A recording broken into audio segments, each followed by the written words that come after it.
Good morning, everyone.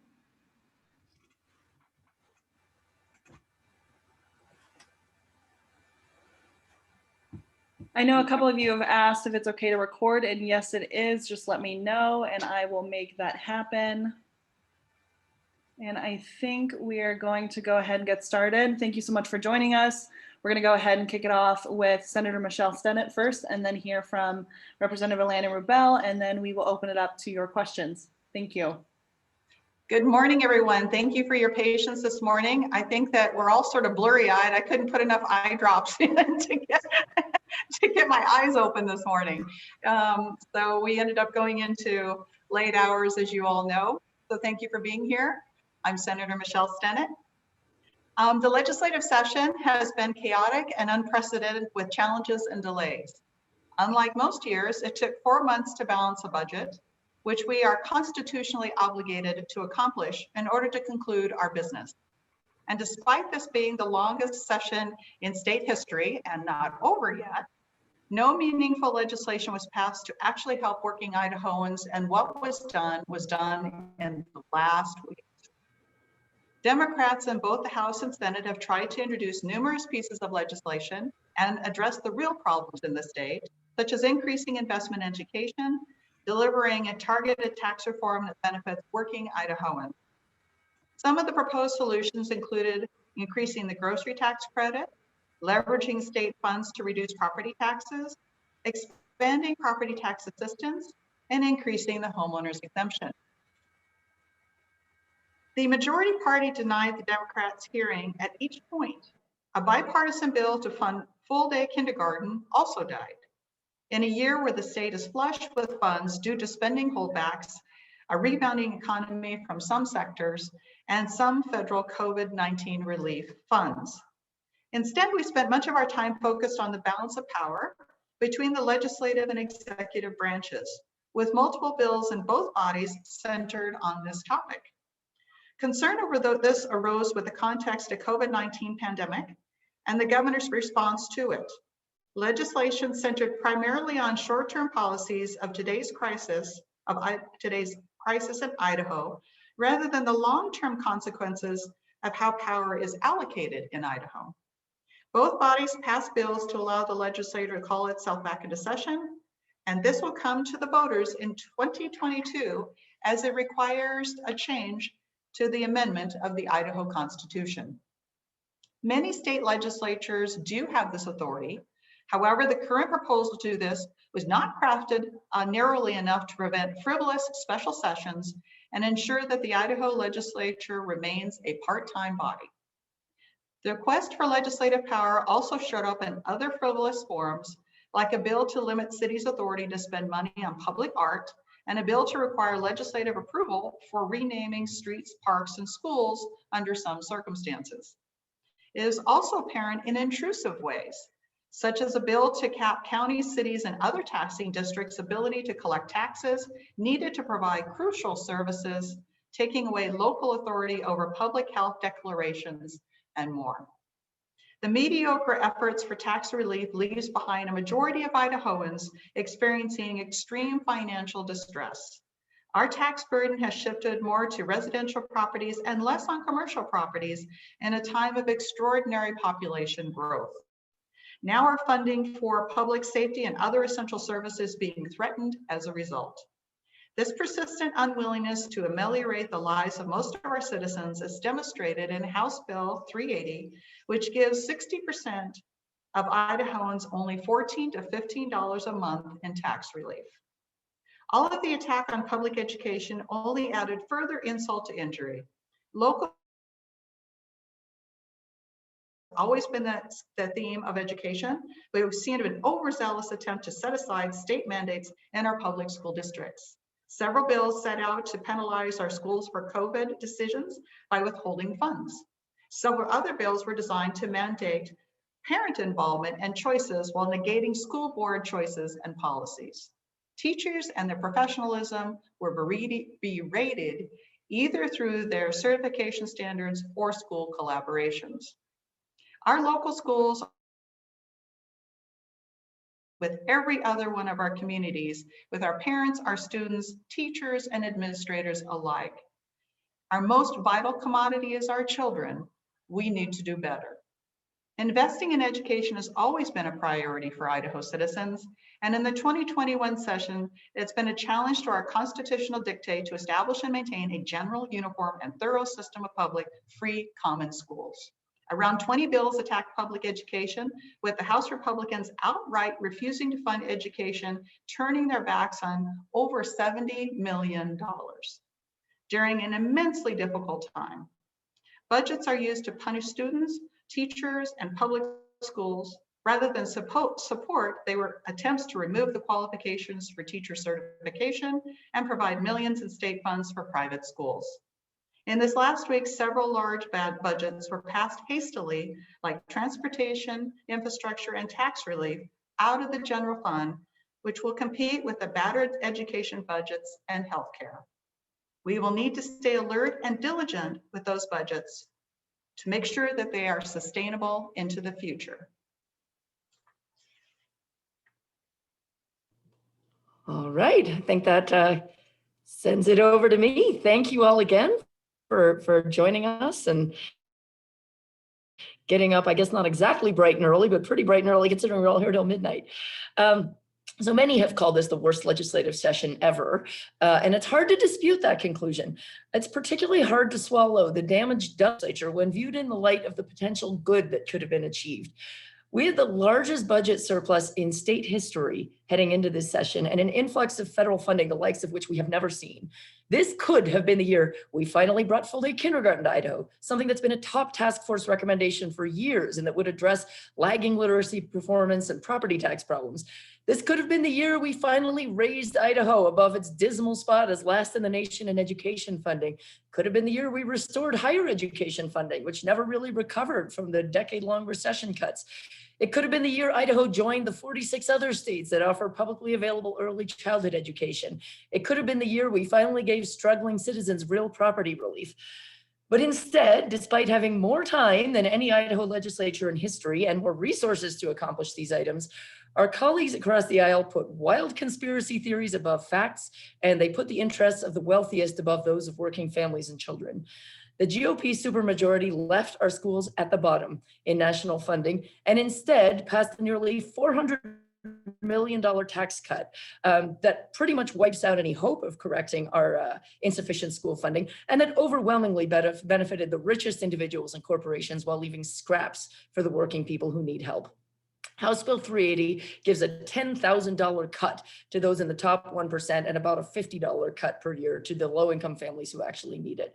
The GOP supermajority actually cut university budgets despite our record surplus that already had never recovered from cuts, as I mentioned, while putting restrictions on academic freedom. And most heartbreakingly, they rejected a $6 million federal grant that had been years in the making that would have provided pre-K to families who desperately needed at no cost to the Idaho General Fund.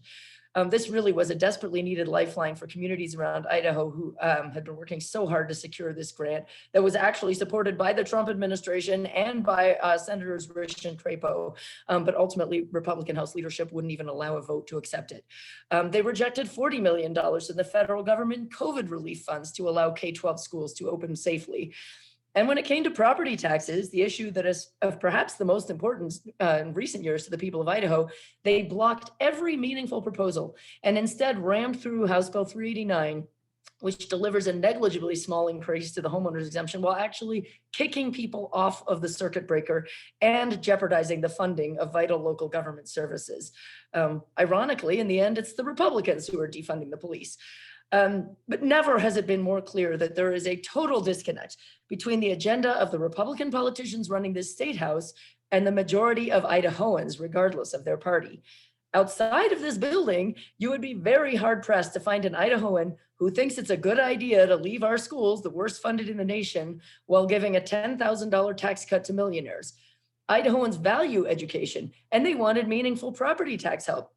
And that is the opposite of what GOP leadership delivered this session. In light of the complete disconnect between the agenda of the people of Idaho and that of the GOP politicians running this building, I guess it's not surprising that these politicians are so fixated on eradicating ballot initiative rights, which are, after all, the people's only means of enacting legislation when their leaders won't take action. And let there be no mistake, in passing Senate Bill 1110, they struck a death blow to citizen-driven ballot initiatives. Passing 1110 was undoubtedly the worst offense in the worst session on record. And beyond disappointing that our governor was willing to use his veto power only to protect his own power and not to protect the power of the people of Idaho. It's a sad statement that the best we can hope for in the wake of this session is that the courts will act swiftly to strike down the disastrous assaults on voting rights enacted by a legislature that's supposed to represent voters, not strip them of their rights. Procedurally, I think it's important to flag the increasingly dangerous road this legislature is going down. This session began with the GOP voting on straight party lines to deny a paraplegic member the ability to participate remotely in the height of the pandemic, with 4,000 plus Americans dying a day, despite clear evidence that it was medically necessary for her to do so and would be cost-free to the state. In doing so, they cited the need to follow the rules, which state that members must be sitting in their seats. Yet they then went on to flout those rules at every turn, introducing hundreds of bills after the introduction and transmittal dates, and suspending all the rules and procedural safeguards that are designed to allow the public to have a say on laws before they're passed. This suspension of rules has become weaponized to pass bills that sponsors know could never survive the scrutiny of a fair process, in which there are hearings with public testimony and time for people to review those bills. For years, House GOP leadership has tried to bring property tax bills that cut dangerously deeply into local governments' budgets and threaten their ability to provide core services. Those bills always failed because they were very unpopular, and the committees were flooded with local officials and members of the public objecting strenuously. That instead of exploring more responsible solutions, they simply brought the same dangerous plan, but long after the deadline for bill introduction, and suspending the rules so that no one had the opportunity to read the bill or show up at a hearing. And then they rammed the bill through that probably could never have survived a fair process. This was profoundly unfair to the people of Idaho and was particularly outrageous given the importance of this property tax issue to people and the amount of time we had in the longest session in history to address it in a fair and responsible fashion.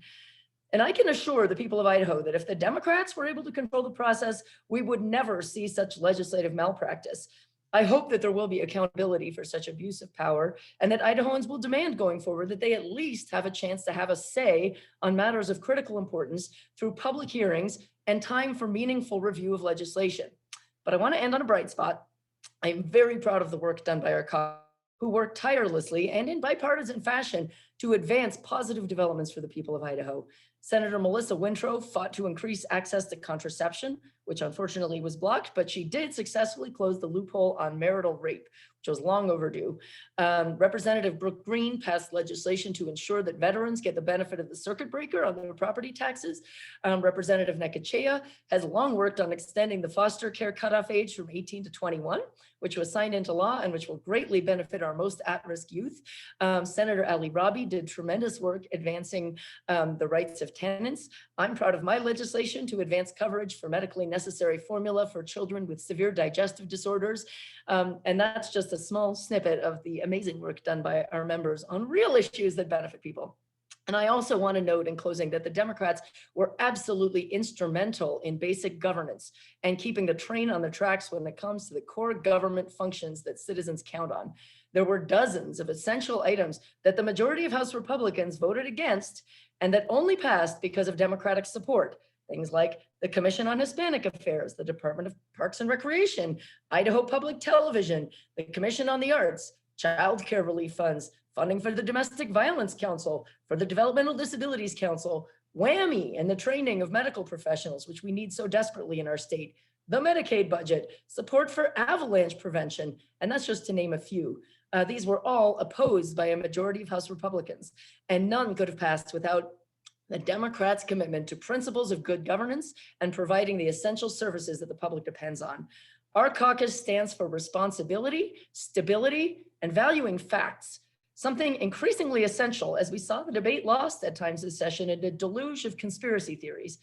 I want the public to know that with more Democrats in here, they could expect a higher degree of stability, focus on facts, priorities placed squarely on education, infrastructure, and real property tax relief, and the steadfast protection of their voting and other rights and their voice in government. And with that, I want to leave you all some time for questions. So we'll open it up. You can go ahead. I know some people have messaged me that they have questions. You can feel free to do that. Use the raise your hand tool, unmute yourself, or just message it directly in the chat. But I'm going to turn it over to Melissa Davlin first, and go ahead and ask your question. Hi, I have a question about process and strategy, specifically for Minority Leader Rubel. I'm curious about the $6 million early childhood grant, and that did have support in the Republican caucus. And you made an impassioned speech yesterday about why it was so critical for Idaho's lower income families. But I'm wondering, why not pull a procedural move? Like a lot of the House conservative caucus members often do. Why not try to force a vote and get House Republicans on the record in the later days of the session, especially as their caucus makeup has frankly changed and that original appropriation only died by one vote? Well, actually, we did. I don't know if you were watching yesterday, but we did object when they sought unanimous consent to leave the 11th order where we were voting on bills on the third reading. We forced them to have to proceed through motion. We then opposed that motion. And you know, I consulted at length with the clerk to figure out if there was any kind of motion that we could bring. And we were advised that basically the only procedural tactic at our disposal was to try to do everything we could to block them from leaving the 11th order, which we did. But unfortunately, you know, with 17% of the votes, you know, we were steamrolled. And the Republicans basically voted in straight party lines to leave 1193 hanging on the board. I wish we had the votes to, you know, prevent suspension of the rules and prevent these sorts of things being rammed through. But we tried the procedural methods at our disposal, but we just don't have enough seats. Along those lines, Representative Rubel, you know, as we still have this uncertainty about whether or not the legislature will come back from its recess, and that's an entirely separate question, can you give us some insight into some of the discussions about whether or not that bill, that appropriation might come up again over the summer? Well, I've heard no discussion to that effect. The speaker was very unequivocal that it was dead as a doornail, that there was no imaginable way there would be a vote on it, that no matter what people might hear from the Senate or the media or from anybody else, that there was no way he was going to allow a vote on it, and which was heartbreaking. And, you know, especially if people have worked so hard to get that money. This has been something in the works for years, and to finally have it within our grasp, you know, something that would provide help all around the state at no cost to Idaho taxpayers and just have them slap it away is unbelievable. But that appears to be where we're at. Now, maybe they'll change their mind. Maybe if the public outcry, you know, persists over the next few months, if they come back in, it's still sitting on the board. If I walked outside my office door and you looked at the third reading calendar, 1193 is still sitting there. So I guess that's one conceivable benefit of recessing instead of adjourning, is it's still sitting on the board. But some minds would have to be changed pretty profoundly to get them to allow a vote on that. And Melissa, just so you know, on the public to bombard them, any of the public that cares about this, they should not relent, because it is still on the board, and they should continue emailing members that voted no and putting on pressure to bring it back. And Melissa, just so you know, on the Senate side, we were sitting for quite a long time on the calendar, on our second reading calendar, the budget, in order to give the House office funds so that they could expand into the Treasurer's office. The understanding was, there was a promise from the House to the Senate in the majority leadership that they would swap those. And then the House just said, we don't care about that. We're never going to send 1193 over to the Senate. So there was a promise that was not kept, and there was a real effort for the Senate to try to make some kind of negotiation, which was in the end just denied. Thank you. Let's see, we'll open it up. Does anyone else have any other questions for our two Democratic leaders?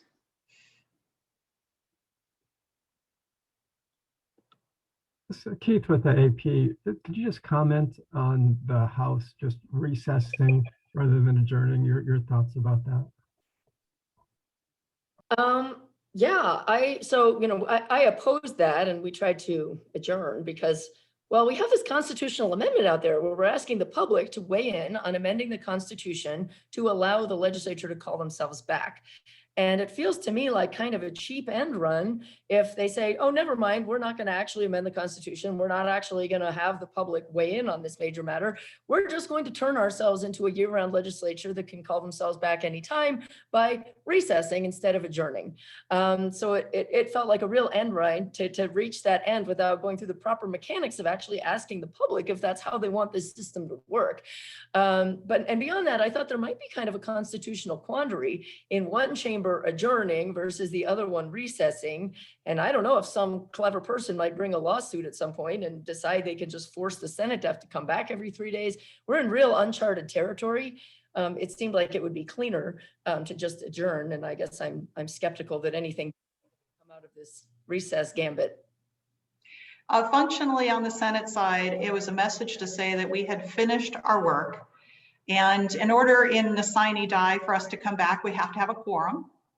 And so in order for the House to just, if it decided to frivolously just call us back for something that didn't have an urgency to it, then we would have to make sure that we had a majority of our members be able to schedule and travel in order to be there. So we did ask legal counsel about the difference of one body and the other body doing this. It was purposeful with a lot of thought, but it was a way to slow down and put sideboards on just making this a runaway train for the rest of the year. And that they chose in the House to make it to the end of the year just before the next legislative session just really showed that they had no intention of ever leaving and making it a full-time legislature. And so it's unfair to the taxpayers that we just get called in for campaigning or political grandstanding or no good policy work for the rest of the year. And so it was a way to send a loud message that we need to be deliberate and thoughtful and efficient with taxpayer money if we're meant to be hanging out here until the end of the year. And so there is a path forward with the two houses having chosen different paths, but we do want to make sure it is not easy and unnecessary to call us back. And it looks like Scott Logan from Channel 2 has a question. Hi, yeah, it's along these lines. Do you believe the way that this session has ended with one body adjourning, one body recessing, does that not pit each body now against each other? I would argue it already did all through the session. I mean, there was a very philosophical difference about how both bodies thought it should navigate its way through this session. And it has been a fight through the entire time. We feel like we've lost all decorum. There was a lot of lack of civility. I mean, even when our group went over to our team, which is protocol, to tell the House last night that we sine died and we adjourned, we were told by the caucus chairwoman on the other side that she didn't have any time for us and they were busy and just to go away. And that disrespectfulness and lack of civility was just something that we were up against continuously. And I'm not afraid to say that, and proud to say that the Senate felt like it really needed to set a good example and set boundaries on what was just not following their own rules, not, as Ilana said, as Representative Rubel, not following their own process. At some point, the devolution of how we managed ourselves this year had to be put into check.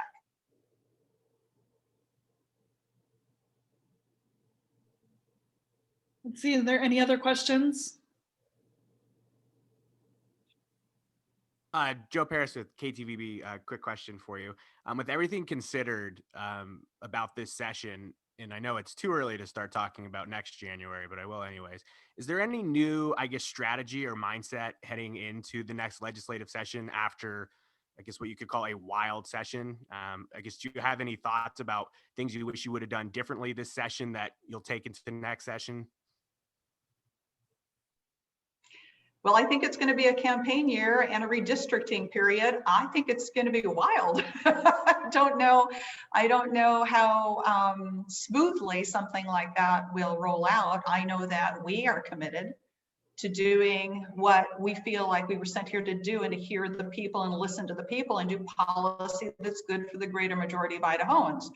And if that means that our best work is to stop stuff that doesn't do that, that's as powerful as passing things that does do that. And don't get a lot of credit for a lot of things that come through this body. I mean, it was unprecedented the amount of things that were printed this year that did not get, that should have gotten no traction, but got printed anyway. And there you navigate through a lot of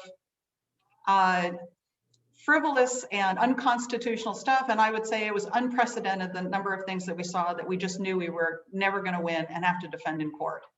And that is a colossal waste of money, and it is fiscally irresponsible. I don't see that changing, but I know it is our job to make sure that we are part of the discussion to make sure that the people are heard and the policy is something they're asking us to do, that we got elected to do, that we come to this building to do. And on our side of the rotunda, you know, I feel like we played the hand we were dealt as well as we could play. I mean, we're in a situation where the majority party has become increasingly radicalized, and there are fewer and fewer members who are interested in the basic business of governance, which, you know, we're having a diminishing pool of allies to work with in terms of providing basic things like, you know, law enforcement, universities, schools, roads. And, you know, we're facing really what's getting to be a critical mass on the other side, who are really here to get into feverish arguments about heated, divisive social issues and really don't seem to care much whether we emerge from session with functioning universities or K-12 schools, or certainly pre-K or anything like that. You know, to some extent, I think this dysfunction has to be solved at the ballot box. I think the voters of Idaho have to take a hard look in the mirror and decide what they want from their government, and whether they want fireworks and entertainment, or whether they want good schools to send their kids to. And, you know, I think that's the big picture we have to be framing for people, and they'll make that decision when they go to the ballot box next November, I guess. Let's see, we'll do one last call out for questions. If there I've got one last one. Okay, quickly. go ahead, Joe. Representative Rubel, you had touched on it earlier that, you know, without hyperbole, there are members calling this the worst session ever. And I guess you can't speak about all sessions, but for you personally, and as well as you, Senator Stennett, how does this session compare to what you've dealt with in the past? I mean, I've been through some bad sessions, but this one really took, I mean, the fact that 1110 actually became law, you know, it was pretty horrific in 2019 when you saw these repeated attacks on voting rights. But this time it actually went through and the governor actually signed it. This to me was such a deeply offensive blow at the voters of Idaho, just saying basically, we are going to take away your most core right, your only ability to have a say in your laws directly. We're just going to strip away because we can. It just, you know, I call it legislating on the Fifth Avenue principle, that they feel they can just shoot someone on Fifth Avenue and they'll still get reelected. I felt like that was the guiding principle of how things were conducted this session. It's like, we will ignore everything you care about. We will turn away federal money for the services you need. We will take away your voting rights. And we know you'll just keep sending us back here. It was really disturbing to see in action, and such deep damage was done. And frankly, that $400 million out of the general fund, that House Bill 380, that butchered our general fund. It's going to take us a generation to recover from that and to ever try to rebuild the funding we need to pick ourselves off the bottom in education funding. So I think, you know, really long-term damage was done to the state this session and to people's most precious voting rights. So I think that does win this session the dubious crown for worst session ever. There is an argument too, both with the two initiative bills, because not only 1110, but the one that followed behind it that only allows you to collect names in Idaho, disenfranchised anybody who's Idahoan, who's a registered voter, who is working or going to school or corporately contracted someplace out of Idaho, totally took their rights away to be part of an initiative process, which goes right over to the top of the 14th Amendment. We have an AG opinion that it's unconstitutional. There would be argument that 1110 is unconstitutional. To keep passing things to muzzle the voice of the people and then use their money to fight it in court is just reckless government. And I would argue that partly this is the worst session I've been. This was my 12th. Because for the gargantuan portion of all of the time we spent here was all about power grabbing. It was all about who's in power, who's in charge of the budget, you know, taking the power away from the governor, aggrandizing the power of the legislature, even saying that the legislative branch is the most powerful branch of government, which is unconstitutional. So much was, I would argue, just grandstanding, politicking, power grabbing to the detriment of doing policy and budget, which is what we're here to do. And so the amount of time and the number of bills that we saw that had to do with those two things. I talked to Chairwoman Lodge yesterday. She had over 40 voter electioneering bills that came through to the Senate State Affairs Committee. And we saw a great majority of them, but you could see that the tenor was really power and control. And that did not serve the public at all. We spent very precious little time taking care of their needs, which is what we're here to do. See, are there any other questions? If not, I think we will wrap up, and thank you all for joining us. I really appreciate it and listening, and please let me know if you need anything else. Thank you, everybody, for being willing to be here. Thank you. Thank you.